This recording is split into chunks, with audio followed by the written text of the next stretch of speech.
Hello everyone, my name is Phawx. Today we're diving into the Retroid Pocket 4 Pro, which is the model I chose to buy. I didn't go for the Retroid Pocket 4, so our focus will solely be on the Pro version. With that introduction out of the way, let's dive into what this device has to offer, starting with its specs. After going over the specs, I want to zero on a few key aspects, and the first one on my list is battery life. The battery life on this device is truly remarkable. Alright, let's get into the nitty-gritty of what makes the Retroid Pocket 4 and Retroid Pocket 4 Pro tick. Just laying out the specs as they are for the Retroid Pocket 4 Pro, it's using the MediaTek D1100. You've got 4 Cortex A78 cores humming along at 2.6 GHz, paired with 4 Cortex A55 cores at 2 GHz. This amount of CPU is especially needed to get us over the hump when using accurate emulation. More on this later. The GPU is the Mali G77 MC9 clocked at 836 MHz. RAM is generous too with 8 GB of LPDDR4X memory. Storage-wise, we've got 128 gigs on an UFS 3.1 setup plus a microSD card slot for even more space. And it's running Android 13. Switching gears to the Retroid Pocket 4, the CPU setup is slightly different. 2 A78 cores at 2.4 GHz and 6 A55 cores at 2 GHz. Still plenty powerful for gaming and everyday tasks, but I didn't buy this model, so I can't directly test it. GPU on this one is a Mali G68 MC4 with a clock speed of 900 MHz. It's got 4 GB of LPDDR4X RAM and the same 128 GB UFS 3.1 storage. Expandable with a microSD card, of course. However, the operating system is using Android 11. Both models share the same 4.7-inch display, running at 750 by 1334 resolution at 60 Hz, and a brightness of 500 nits. They're built to keep cool with active cooling, have a hefty 5000 mAh battery, analog L2 and R2 triggers, 3D Hall sticks, and the latest in connectivity with Bluetooth 5.2 and Wi-Fi 6. There are a few key aspects I'd like to talk about before jumping into the build part of this review. Up first is the battery, and second is the importance of extra CPU horsepower. For the battery, the experiment I conducted, which kicked off at around 2 p.m., the results were surprisingly impressive. Now keep in mind, the test was relatively basic. We're talking PlayStation 1 emulation here. But even so, the test commenced at 2 p.m. and wrapped up at around 5:30 a.m. the next day. That's a staggering 15.5 hours of battery life, which is, frankly, outstanding. What added an interesting twist to this test was the timing.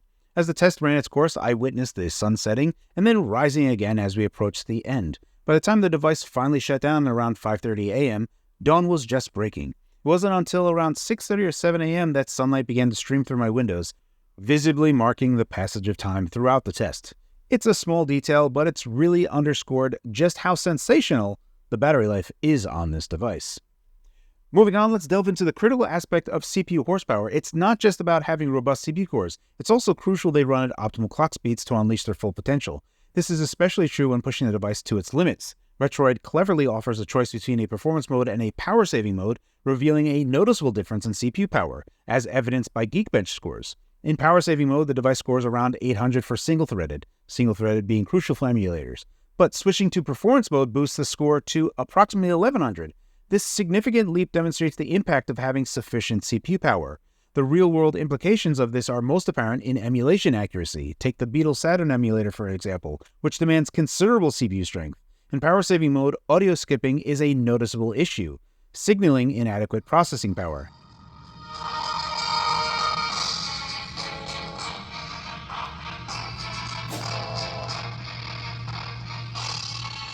However, when we switch to performance mode, the audio plays flawlessly, showcasing the importance of CPU power in providing a smooth gaming experience.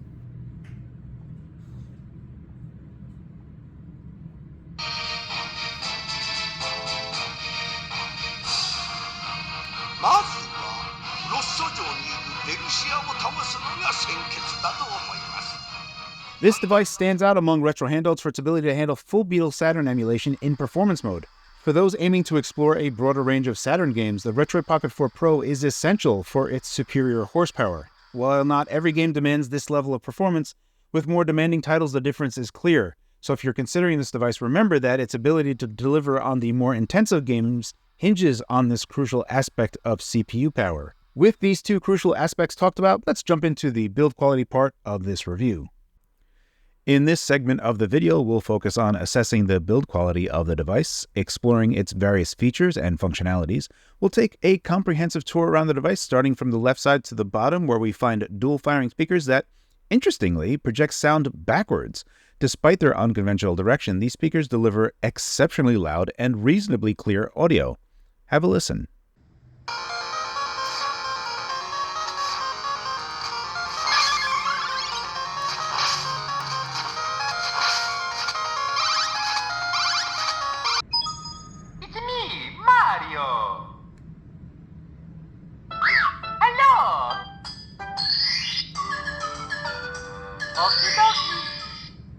Adjacent to the speakers, we discover a microSD card slot secured by a protective cover, ensuring everything stays neatly in place. Next to this, there's a 3.5mm audio jack alongside a USB-C charging port. As we move to the right side, we continue our exploration of the device's exterior finish, and atop we're greeted by high-quality analog triggers and shoulder buttons, reminiscent of a Joy-Con-like controller, but with the notable upgrade of analog over digital for the L2 and R2 triggers. The top also houses the power and digital volume buttons, an exhaust port, a micro HDMI port. The back reveals an air inlet, a 5,000 mAh battery boasting impressive performance, rumble motors, and the business end of the device at the front. Before delving into other aspects, I want to focus first on the display. It features a 4.7-inch 1334 by 750 resolution, a 16 by 9 aspect ratio, and offering 240 dpi, which provides sharp and clear visuals. However, there is a refresh rate discussion sparked by commentary from sources that my buddy Russ from Retro Gamer Core mentioned to me, suggest that there might be an issue with some units running at 67 Hz but being forced to 60 Hz, potentially affecting battery life. Personally, I haven't encountered any issues with battery performance, and in my tests with RetroArch, the display consistently delivers a solid 60 Hz refresh rate. It's also worth noting that the screen says it supports HDR10, which can enhance visual quality, though increasing brightness will lead to reduced battery life. Not that it's terribly impressive, but a nice touch nonetheless is the touch sampling rate, which is double the screen's refresh rate, clocking in at 116 Hz. This effectively enhances the responsiveness of touch inputs. However, there are some drawbacks to address regarding the display. Upon powering on the device, color inaccuracies are immediately noticeable, although they have been addressed through software updates. Additionally, the display suffers from significant ghosting, especially evident when displaying high-contrast visuals.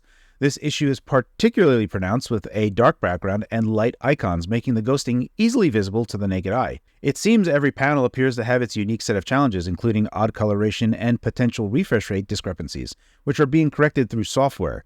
Despite these issues, considering the device's affordability and its intended use, these drawbacks might not significantly impact the overall experience for many users. However, for those experiencing suboptimal battery life, this could be a concern, with hopes that future updates might offer a resolution.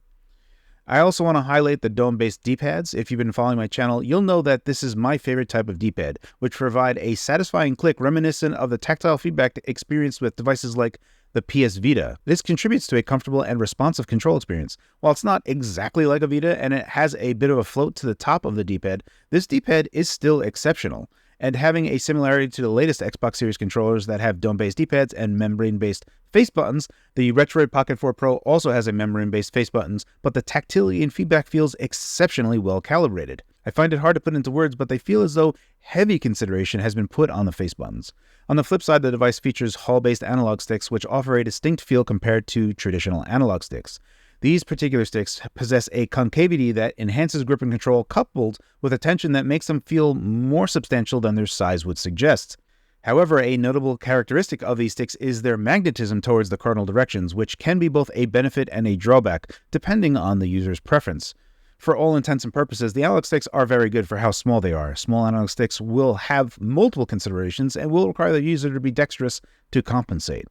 These Hall-based analog sticks represent a significant improvement over the standard analog sticks found on many retro handheld devices, offering superior control and an overall better gaming experience. This attention to detail in the build quality and design of the device truly sets it apart in the market. From its unique speaker configuration to the unusual display to the fantastic and responsive controls, this is going to wrap up the build quality part of my review. The Retroid Pocket 4 Pro gets a lot right, but I do have a few concerns, primarily with the display.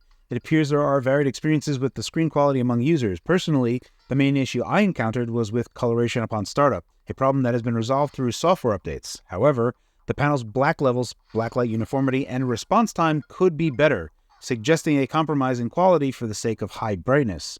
Another point to mention is the durability of L2 and R2 triggers. There have been reports of these breaking, but it's reassuring to see that Retroid has committed to repairing these issues at no cost. This responsiveness from the manufacturer is commendable.